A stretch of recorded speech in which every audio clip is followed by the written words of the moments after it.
Nuovo appuntamento, facciamo finta che, anche se oggi comincio a anticipare che faremo un po' meno finta del solito. Io vi ringrazio perché tantissimi ci state segnalando che pur avendo messo la campanellina nel promemoria YouTube non avverte dei nostri video, ma noi andiamo avanti lo stesso. Detto questo, io direi che voglio ringraziare e salutare come al solito tutti i veterani di questa trasmissione, questo canale presente su tutti i social, soprattutto su YouTube, che sta andando molto molto bene. E mi raccomando, andate fin d'ora a guardare anche le puntate precedenti perché tutto è unito da un filo conduttore unico. Quest'oggi abbiamo anche un amico speciale con cui vogliamo fare una chiacchierata, per cui non perdo troppo tempo e andiamo subitissimo a presentare Francesco Amodeo. Come stai? Tutto bene, un saluto a voi, grazie. Allora, grazie per aver trovato il tempo di fare quattro chiacchiere insieme a noi, che so che è un periodo in cui sei veramente ricercatissimo, pienissimo, e quindi il grazie è doppio perché hai trovato anche del tempo per noi. È un piacere. Partiamo subito perché io per analizzare un po' l'attualità vorrei partire da un argomento che grazie ai tuoi libri ho scoperto già da qualche anno fa, perché vorrei proprio partire in realtà dall'Unione Europea, perché è lì che qualcosa si è mosso. Quindi per provare a capire, spiegare e anche dare una spiegazione del perché alle volte poi con apparente facilità si possa prevedere il futuro prossimo immediato, ma neanche troppo, facciamo un passo indietro e vorrei che tu ci parlassi di come è nata l'Unione Europea, degli intenti e di come è cambiata la posizione italiana con qualche disegno che in realtà era diverso tempo che stavano preparando ai nostri danni. Ma ti do subito la parola. Unione Europea, questa sconosciuta. Assolutamente, sì. L'Unione Europea nasce come un progetto oligarchico, quindi come un progetto studiato, preparato scientemente dalle oligarchie americane di concerto con i servizi segreti americani. Ovviamente quella che vi sto raccontando non è una teoria del complotto. Io nel libro La Matrix Europea dedico un capitolo intero a quelli che sono i veri padri fondatori dell'Unione Europea e lo faccio analizzando quelli che sono i documenti desecretati negli archivi di Stato americano che dimostrano, sono stati documenti che sono stati pubblicati nel 2000 anche dal Telegraph e da tanti altri giornali americani, che dimostrano appunto che quello che stiamo dicendo corrisponde alla realtà. Quindi non esiste alcun sogno europeo, o perlomeno non esiste alcun sogno europeo per i popoli. L'Unione Europea è stata concepita per essere l'incubo dei popoli, l'incubo dei lavoratori, l'incubo degli stati nazionali, ed un sogno sì, ma per quelle oligarchie che l'hanno finanziata, l'hanno creata e di concerto con i servizi segreti l'hanno poi resa possibile. A che cosa mi riferisco? Mi riferisco a quei documenti del Dipartimento di Stato che sono venuti fuori e che dimostrano che il precursore dell'Unione Europea si chiamava ACUE, acronimo di American Committee on United Europe, quindi Comitato Americano per la creazione dell'Unione Europea. Questo comitato, quindi i presidenti di questo comitato, i membri del direttivo di questo comitato coincidono con quelli che saranno poi in futuro i direttori della CIA. Quindi fino a qui è tutto molto chiaro. Basta studiare l'American Committee of United Europe, guardare l'organigramma, vedere da chi è stato fondato, chi lo ha voluto e chi lo ha diretto, dopodiché andare a fare un confronto con quelli che sono stati i primi direttori della CIA, e ci troviamo nomi come Donovan, come Allen Dulles, quindi questi americani che hanno diretto i servizi segreti ed hanno diretto questo comitato. A quel punto c'è da chiedersi qual è allora il legame, se esiste un legame palese tra l'American Committee e la CIA, qual è il legame palese che noi abbiamo tra questo American Committee e l'Unione Europea attuale, quelli che noi definiamo i padri fondatori dell'Unione Europea. Anche questo è semplice da dimostrare perché l'American Committee è stato il primo finanziatore di quello che viene definito il movimento europeo, quindi quel movimento dal quale provengono tutti i padri fondatori dell'Unione Europea, quelli che noi studiamo sui libri di scuola, è stato finanziato da questo comitato americano. Addirittura alcune figure coincidono. Quello che sappiamo anche per certo è che da questo comitato, che è stato creato anche da un tale di nome Joseph Ratzinger lo troviamo anche sul sito dell'Unione Europea, tra i padri fondatori dell'Unione Europea, oltre ad essere uno dei fondatori anche del club Bilderberg, quel famoso club dell'alta finanza speculativa. Quindi, come vedete, i nomi coincidono. Quindi, ricapitolando, Comitato americano per la nascita dell'Unione Europea, creato dalle oligarchie americane e dalla CIA. Di questo abbiamo le prove, perché i direttori del Comitato americano corrispondono ai direttori della CIA. Il legame con le oligarchie finanziarie lo abbiamo perché i finanziamenti arrivavano tramite la Chase Manhattan Bank dei Rockefeller, quindi oligarchie finanziarie, servizi segreti si mettono insieme e finanziano il movimento europeo, e da quel movimento europeo nascono i famosi padri fondatori dell'Unione Europea. Quindi il legame è molto documentato.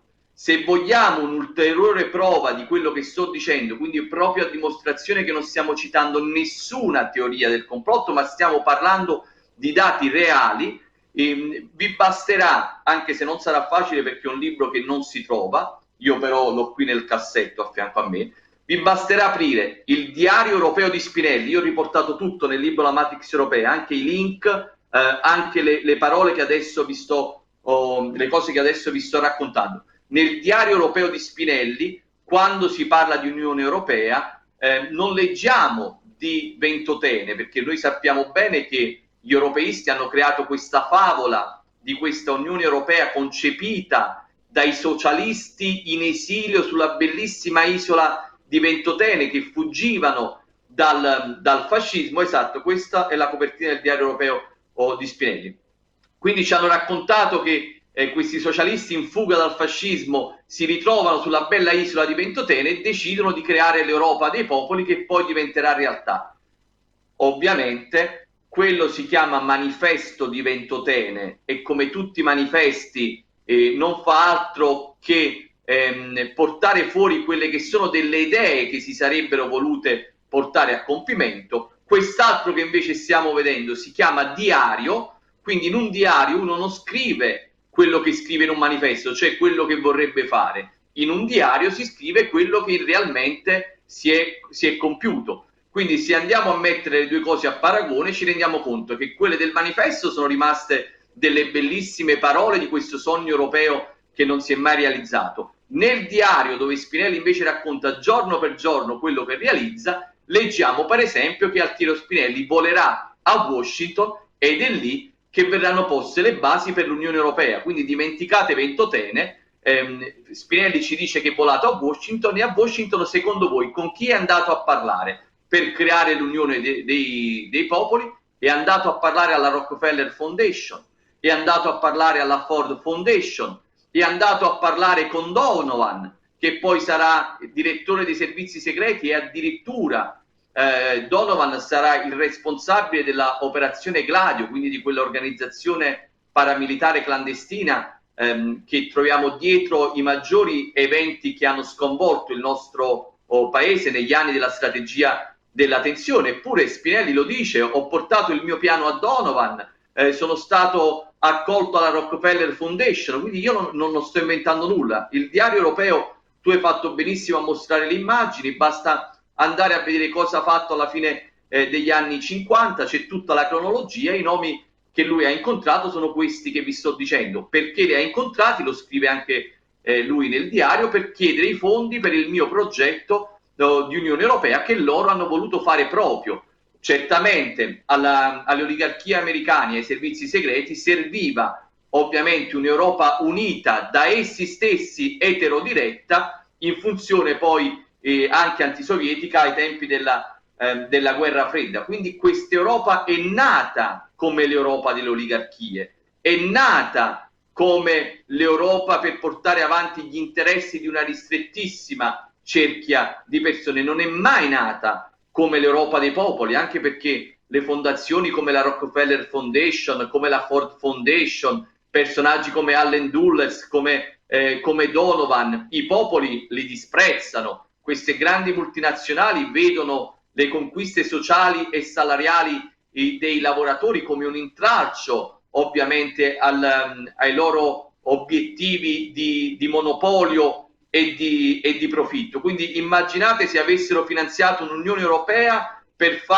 realizzare il sogno dei popoli. Veramente è impensabile una cosa del genere. Eppure, se noi andiamo nelle scuole e interroghiamo i ragazzi, gli hanno fatto studiare il manifesto di Ventotene, ma non gli hanno fatto studiare il diario europeo di Spinelli. Quindi gli hanno fatto studiare qualcosa che non si è mai realizzata, piuttosto che farli studiare su quello che invece è stato fatto giorno per giorno. E su questo tanto di cappello a Spinelli, che ha fatto una cronaca precisissima. Prima però vi dicevo una cosa, che il fondatore del movimento europeo è anche Joseph Ratzinger, che risulta anche essere uno dei fondatori con Rockefeller del Club Bilderberg. Anche in questo caso parliamo di cose documentate. Quindi Joseph Ratzinger, vi basterà inserire il nome su Google, si aprono i siti dell'Unione Europea dove lo annoverano tra i padri fondatori. Se andate a cercare chi ha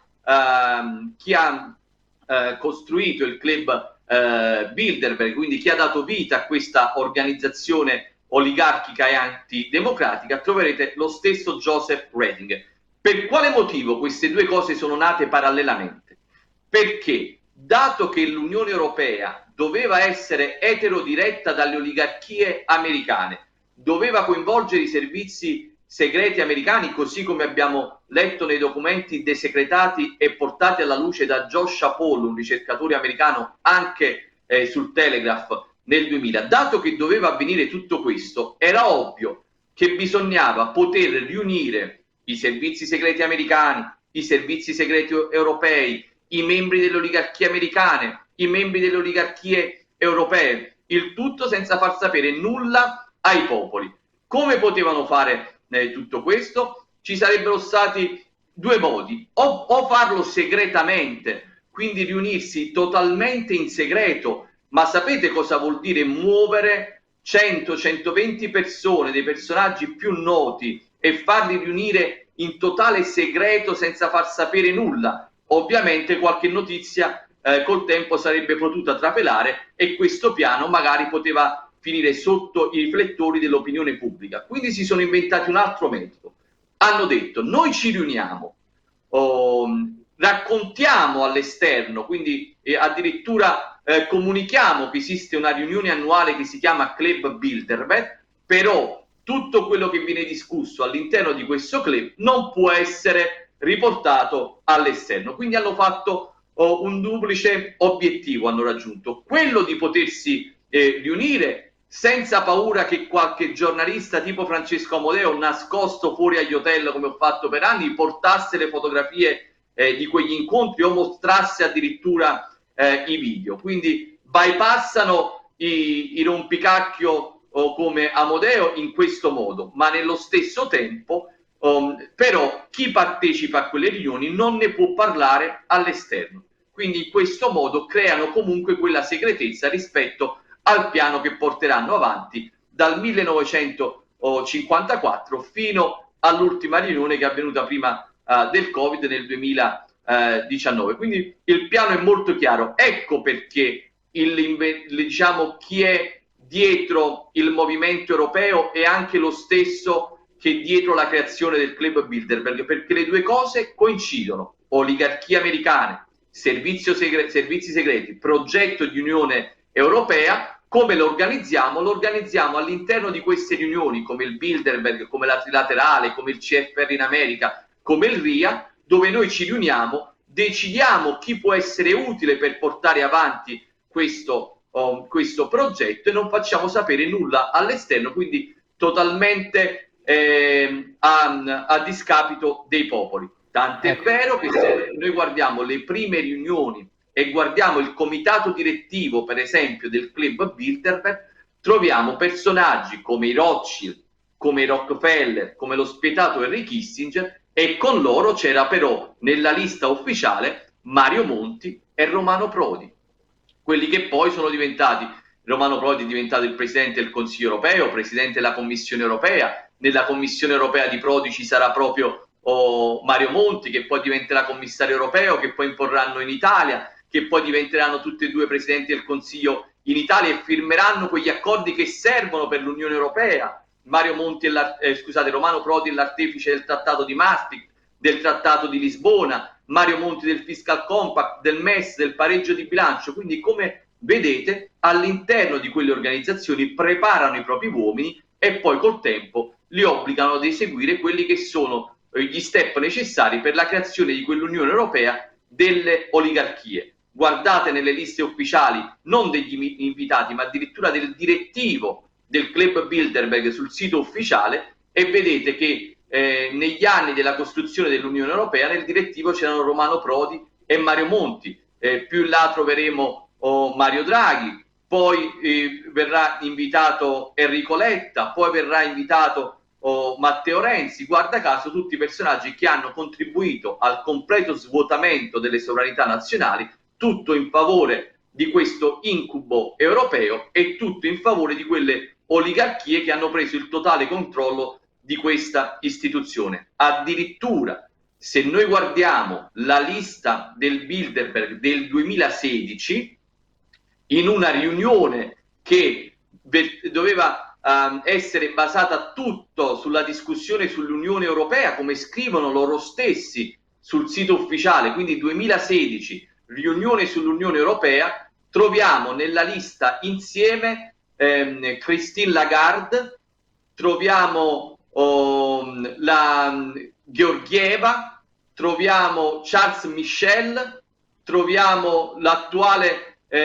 Presidente della Commissione Europea. In pratica nel 2016 ad una riunione del Club Bilderberg, quindi di un gruppo antidemocratico o di un gruppo semisegreto, troviamo quelli che poi saranno in futuro il governatore della Banca Centrale Europea, Ursula von der Leyen, quindi il Presidente della Commissione Europea, la Georgieva del Fondo Monetario internazionale, Charles Michel, Presidente del Consiglio Europeo. Guarda caso erano tutti e quattro insieme 3 anni prima della loro nomina, perché sono stati nominati tutti nel 2019 ai vertici dell'Unione Europea. Quindi per dirvi, Ursula von der Leyen ha partecipato come ministro francese, però poi ad una riunione sull'Europa, però poi ce ne siamo trovati come Presidente della Commissione Europea. Christine Lagarde ha partecipato a nome del Fondo Monetario Internazionale, però poi ce la siamo ritrovati come governatore della Banca Centrale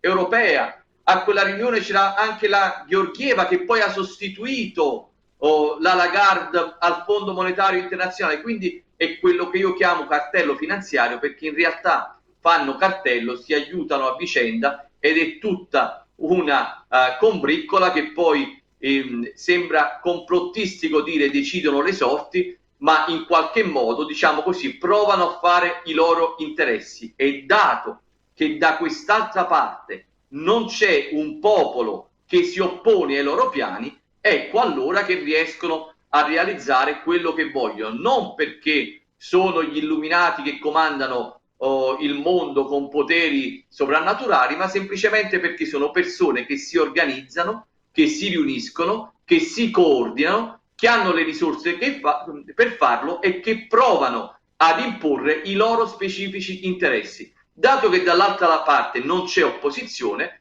guarda caso, Mario Monti passerà dal Bilderberg e dalla Commissione trilaterale al governo tecnico del paese per poi firmare tutti i vincoli e trattati a favore di quelle organizzazioni.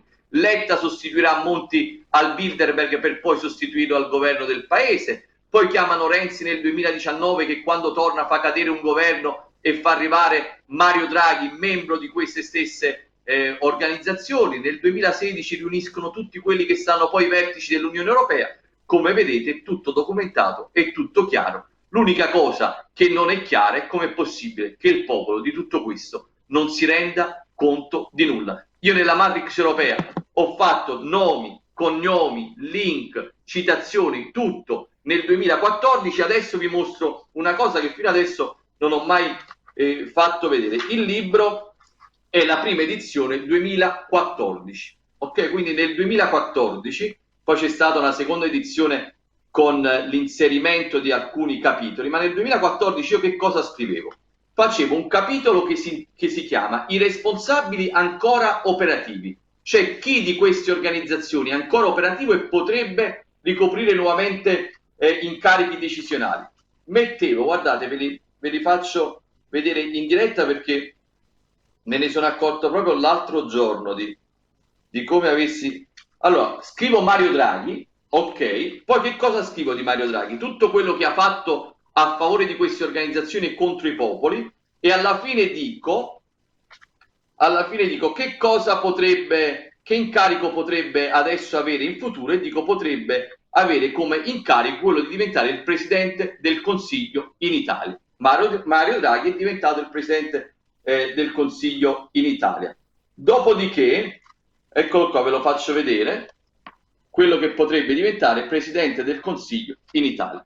Dopodiché inserisco anche Enrico Letta, scrivo tutto quello che ha fatto per le lobby alle quali appartiene, dopodiché dico potrebbe rientrare nel governo, in un governo di larghe intese, e infatti Letta è stato richiamato dalla Francia come nuovo segretario del PD, quindi si trova in uno dei maggiori partiti di governo. Quindi tutto questo era stato previsto, ma perché era stato previsto? Perché se noi guardiamo in questo libro la cronologia della dittatura finanziaria, ci rendiamo conto che dal 92 fino ad oggi loro hanno seguito degli step ben precisi, non hanno mai fallito, i personaggi sono sempre gli stessi e, amici miei, le dinamiche sono sempre le stesse.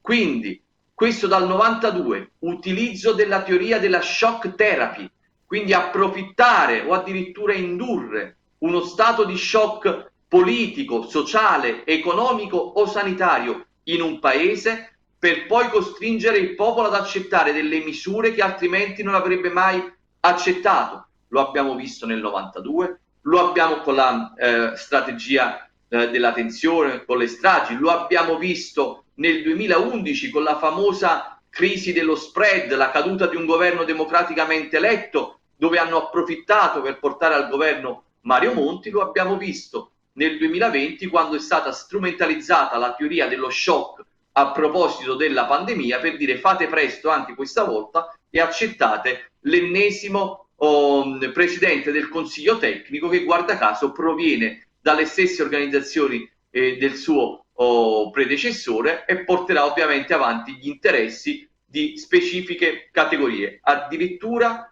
Mario Draghi non è solo membro di queste organizzazioni che abbiamo già citato, ma è membro del elitario, esclusivo, oligarchico, antidemocratico gruppo dei 30, dove hanno redatto a dicembre del 2020 un report per discutere di quelle che dovevano essere gli interventi di politica pubblica degli stati nel post-Covid, e in questo report firmato dal gruppo dei 30, ma presidente della commissione che lo ha redatto c'è proprio il nome di Mario Draghi a dicembre 2020, guarda caso questo report doveva poi essere consigliato ai presidenti o imposto ai presidenti dei consigli dei paesi del Consiglio dei Paesi europei, e guarda caso Mario Draghi si troverà a dover attuare qualcosa che lui stesso ha preparato all'interno del gruppo dei 30. Ma che cosa dice questo report? Dice per esempio che bisogna evitare di aiutare le aziende che stanno fallendo, perché loro le definiscono aziende zombie, sono aziende che potranno soltanto creare problemi perché non possono restituire i prestiti che gli vengono fatti, quindi possono semplicemente creare un problema al sistema finanziario, quindi è meglio lasciarle morire. C'è un capitolo, il capitolo 2, che si chiama proprio le aziende zombie, veramente qualcosa di inaccettabile. Se pensiamo, e io l'ho detto anche in televisione a Canale Italia, che ci sono personaggi come Mario Draghi che da una parte si alzano da un tavolo oligarchico e antidemocratico con 30 dei banchieri più importanti del mondo per portare avanti i loro interessi, si alza da quel tavolo e si va a sedere 2 mesi dopo sul tavolo della presidenza del Consiglio, dove dovrà poi attuare le linee guida che fanno ovviamente gli interessi dei suoi colleghi di quel gruppo. Questo è un conflitto di interessi per me epocale, vergognoso, ma che ancora una volta noi stiamo ovviamente accettando. Ecco, io ci tengo anche a farti una domanda, perché prima io ti seguo da qualche anno, concordo nel tuo modo di fare inchiesta e giornalismo, ma mentre al di fuori del Bilderberg che c'è chi ha postato, si fa anche mirare dai cecchini, in realtà all'interno del Bilderberg ci sono dei giornalisti anche di alto livello, quindi anche non sono solo politici, ma questo spiega anche la situazione del giornalismo attuale, perché insomma ne hanno diversi tra le loro fila. Assolutamente. Immagina che nel 2014 io insieme ad Alessandro Carluccio eravamo a Copenaghen, fuori al Marriott Hotel. Come detto tu, ci sono le immagini sul web, addirittura del cecchino sul tetto dell'hotel che ci teneva ovviamente monitorati con il binocolo. Si vede quella telefonata che noi facciamo alla polizia danese fingendoci dei turisti passati sotto all'hotel per caso e diciamo guardate che noi abbiamo visto che c'è un uomo con il passamontagna disteso sopra l'hotel, abbiamo paura che possa fare qualcosa di pericoloso, forse un'irruzione nell'hotel, c'è qualcosa che sta accadendo e loro ci dicono semplicemente andate immediatamente via di lì perché c'è una riunione all'interno dell'albergo, dovete assolutamente andare via. Frasi allarmistiche come se all'interno di quella riunione ci fosse davvero un agguato di terroristi oppure avessimo scoperto una riunione tra mafiosi, ma dato che all'interno di quella riunione noi avevamo precedentemente mostrato le immagini dell'entrata di Mario Monti, che è stato il nostro Presidente del Consiglio, di Monica Maggioni, che qualche mese dopo diventerà addirittura il Presidente della RAI, della nostra TV di Stato, e allora è inaccettabile che la polizia danese ritenga opportuno dirci di andare immediatamente via da lì fuori perché è pericoloso. Avrebbero dovuto dire ci sono dei politici all'interno, ci sono dei giornalisti, aspettate lì fuori, quando escono fate delle domande. Invece a noi hanno chiesto di andare immediatamente via perché era pericoloso. Loro che invece hanno partecipato, sono tornati e non hanno raccontato nulla. La Maggioni addirittura non solo non ha parlato di quello che si sono detti a quella riunione nelle sue trasmissioni televisive, giornalistiche tra l'altro, lei era direttrice di Rai News, ma addirittura è diventata il presidente della TV di Stato, quindi questo vi fa capire lo stato del giornalismo italiano, come dicevi tu giustamente. Ecco, quasi in conclusione, in realtà, come hai detto tu, queste persone, queste riunioni, in realtà rappresentano più che le sorti, per un periodo è stato anche le sorti, ma un disegno di una strategia, che sono d'accordo con te, in realtà sarebbe bello se la risposta venisse dal popolo, so che hai anche provato a organizzare dei gruppi, a fare delle manifestazioni super pacifiche, di questo te ne do atto, ma una mia impressione che chiedo anche a te, in realtà per nostra fortuna, perché in realtà se aspettiamo le mosse a livello di popolo ne avremo per un bel po', in realtà possono esserci altri personaggi, o almeno mi sembra che altri personaggi vadano a contrastare questi disegni e che quindi tutti i loro progetti a lungo termine possano quantomeno essere influenzati, nonché anche per nostra fortuna magari interrotti o modificati, perché mi sembra che mentre in una prima parte il disegno fosse pulito e scorresse via senza intoppi, adesso mi sembrano un po' in affanno, sembrano decisioni prese con la fretta, con la confusione, mancano ordini dall'alto, insomma c'è tanta confusione in come paesi dell'Unione Europea stanno affrontando anche l'attualità e quindi potrebbe essere corretta questa visione o questa intuizione.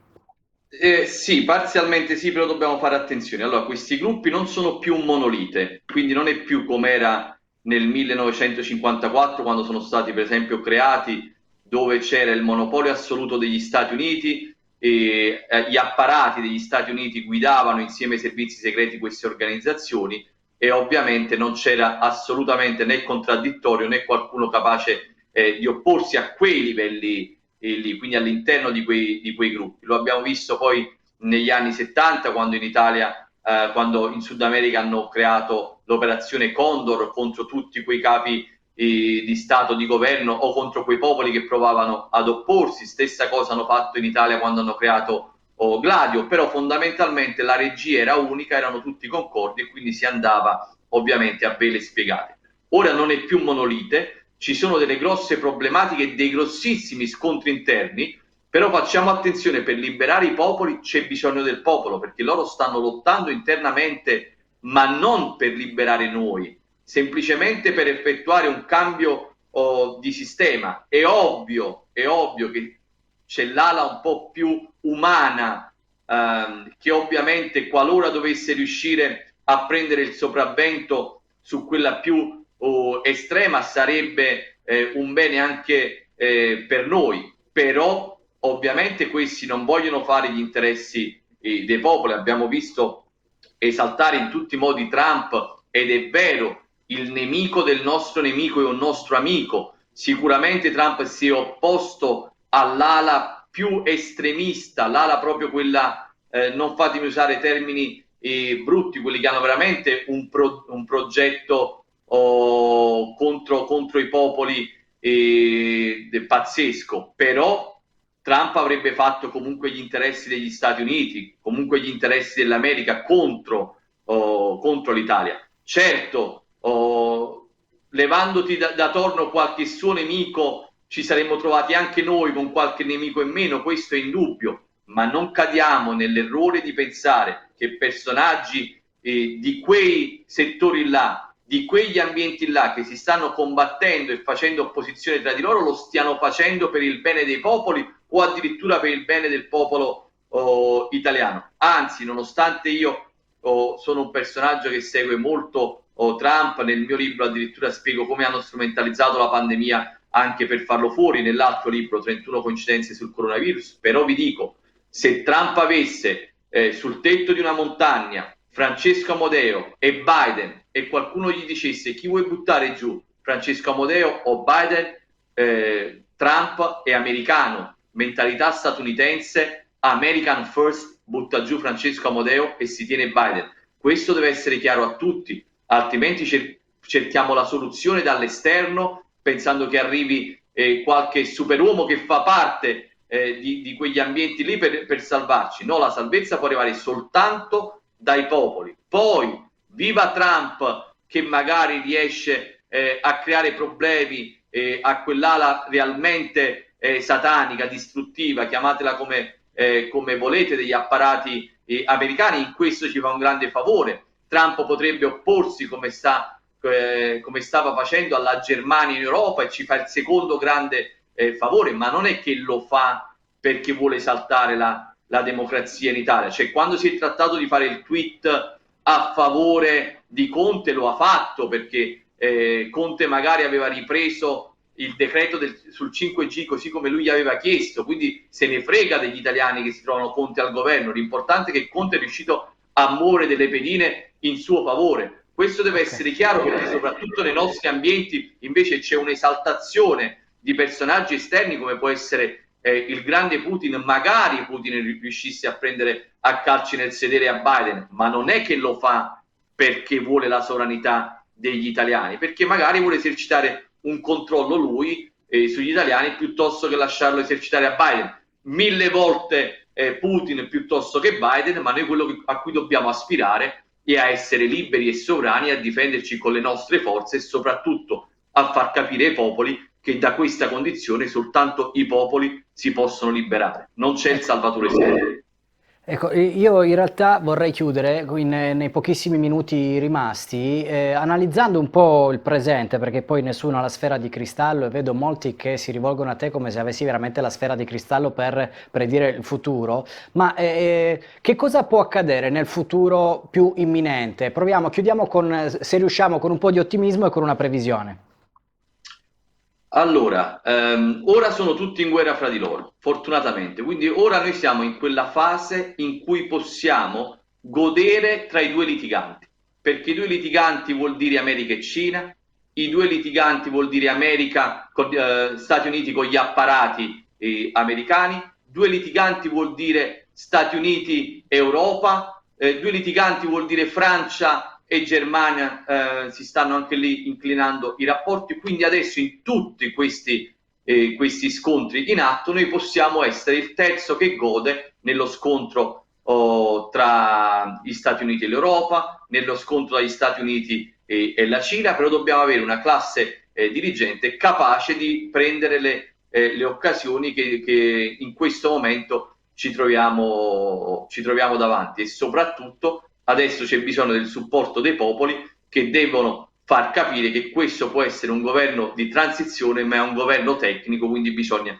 immediatamente, il prima possibile, andare alle urne e scompaginare tutto il piano invece che gli oligarchi avevano in mente. Lo possiamo fare perché è un momento di scontro totale in cui sono tutti un po' più deboli, sono tutti un po' più vulnerabili, e soprattutto hanno tutti bisogno dell'Italia. Ne ha bisogno la Cina per paura che l'Italia possa chiudere tutte le porte della famosa Via della Seta, ne ha bisogno gli Stati Uniti per paura che l'Italia possa aprire invece la Via della Seta ai cinesi, ne ha bisogno i francesi, che sanno che dopo Merkel non avranno più degli alleati in Germania, così come li hanno avuti fino ad oggi, per creare un fronte franco-tedesco, ma cominceranno a scontrarsi tra di loro, quindi hanno bisogno di rimpiazzare con l'Italia. L'Italia in questo momento è il jolly del mondo, lo hanno capito, ed è il motivo per cui hanno mandato Mario Draghi, membro di queste organizzazioni, a prendere il controllo, proprio perché sanno che in questo momento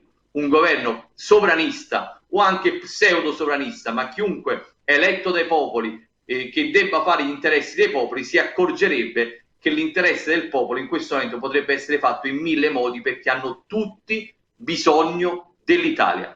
Tutti. Siamo la gallina dalle uova d'oro, e purtroppo lo dico, siamo un'aquila che si crede un pollo. Fantastico, io ti ringrazio per aver trovato anche il tempo per questa intervista, per essere stato insieme a noi. Un ringraziamento anche va a tutti coloro che seguono sempre anche le vicissitudini del nostro canale in ogni dove, anche sui gruppi Telegram, su Facebook, su Instagram, un po' ovunque, e quindi lascio a te un saluto finale anche per i nostri amici da casa.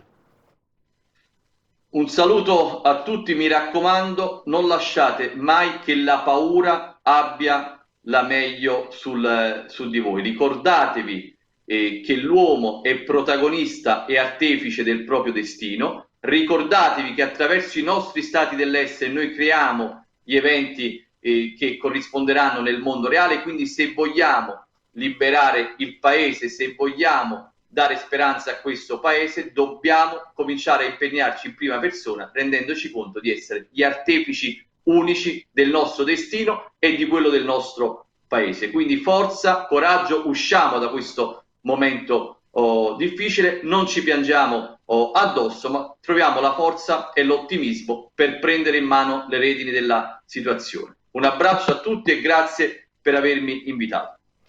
Grazie a tutti, appuntamento alla prossima puntata. Hare Krishna.